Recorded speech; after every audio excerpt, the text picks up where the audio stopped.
जी हाँ दोस्तों, तो आज के इस वीडियो में हम लोग एसर्शन रीजन बेस्ड क्वेश्चन को डील करने वाले हैं। देखिए, यूपीएससी 1997 में केमिस्ट्री सब्जेक्ट का क्वेश्चन आया हुआ है।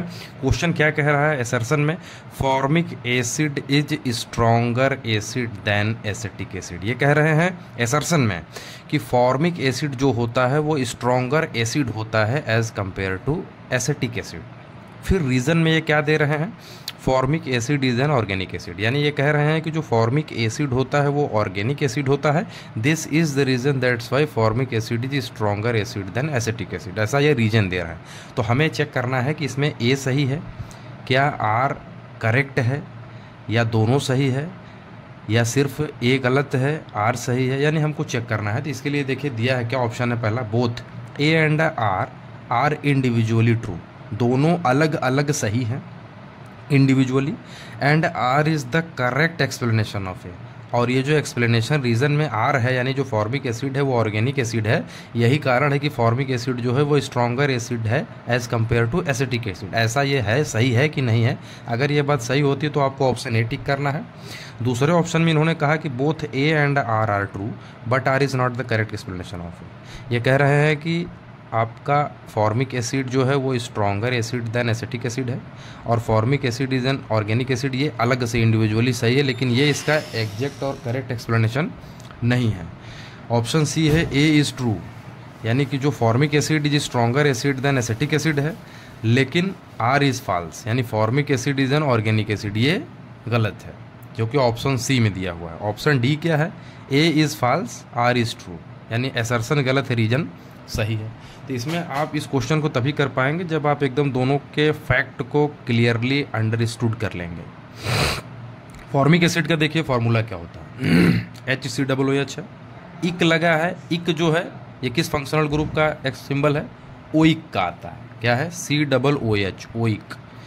ओइक ग्रुप लगा हुआ है, इसमें फॉर्मिक एसिड है। देखिए, और दूसरा कौन सा एसिड है? Acetic acid. तो एसिटिक एसिड फार्मूला को ही इथेनोइक एसिड भी कहते हैं, या इसी को एसिटिक एसिड भी कहते हैं। इसका जो IUPAC नोमेनक्लेचर हो जाएगा CH3COOH हो जाएगा। ठीक है, अब इन दोनों को ध्यान से देखिए। HCOOH, यहाँ H लगा देते हैं।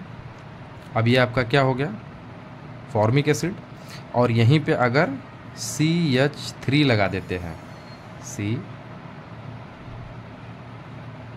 तो भाई आप जानते हैं कि जो मेथिल ग्रुप होता है वो कार्बन सेंटर पर क्या करेगा? इलेक्ट्रॉन की डेंसिटी को बढ़ा देगा। ये इलेक्ट्रॉन की डेंसिटी को क्या करेगा? बढ़ा देगा। और आप जानते हैं कि जो हाइड्रोजन होता है इस पे पार्शियल पॉजिटिव चार्ज होता है, तो फिर इस हाइड्रोजन का कार्बन के इस बॉन्ड से लिबरेट हो पाना कठिन हो जाएगा in this case as compare to this one. तो इसका मतलब ये हो गया कि जो फॉर्मिक एसिड है, हाइड्रोजन इसमें ईजिली लिबरेट हो रहा है। और आपको बताया जाता है कि कोई भी ऑर्गेनिक सब्सटेंस अगर ईजिली हाइड्रोजन आयन को रिलीज़ करता है तो वो एसिडिक होता है।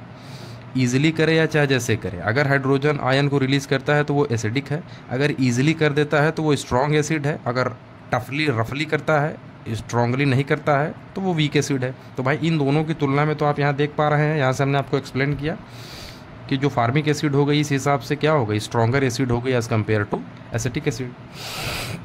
तो पहला असर्शन तो सही हो गया। अब अगर हम लोग बात करते हैं इसकी, formic acid is an organic acid. भाई कोई भी ऑर्गेनिक एसिड, कोई भी ऑर्गेनिक सब्सटेंस अगर हाइड्रोजन आयन को लिबरेट करता है तो वो तो ऑर्गेनिक एसिड हो ही गया। तो इसका मतलब ये है कि फॉर्मिक एसिड भी ऑर्गेनिक एसिड है और एसिटिक एसिड भी ऑर्गेनिक एसिड है। तो इस हिसाब से ये कह रहे हैं कि formic acid is an organic acid है। तो इसका मतलब यही तो गलत हो रहा है। इसके वजह से ये थोड़ी ना स्ट्रॉन्गर एसिड है। जो एक्सप्लेनेशन हमने दिया आपको वो ये है। तो इसका मतलब ये हो गया कि जो असर्शन ए है वो तो ठीक है, लेकिन जो रीजन दे रहे हैं वो ठीक नहीं, क्योंकि फार्मिक एसिड तो ऑर्गेनिक एसिड है भैया, एसिटिक एसिड भी ऑर्गेनिक एसिड है। तो इस हिसाब से देखिए आपका जो ऑप्शन सी होगा, A is true but R is false, यानी ए सही है और आर गलत है। तो इसका जो राइट आंसर हो जाएगा वो ऑप्शन सी हो जाएगा। हम उम्मीद करते हैं कि आपको ये वीडियो ज़रूर समझ में आया होगा। Thank you.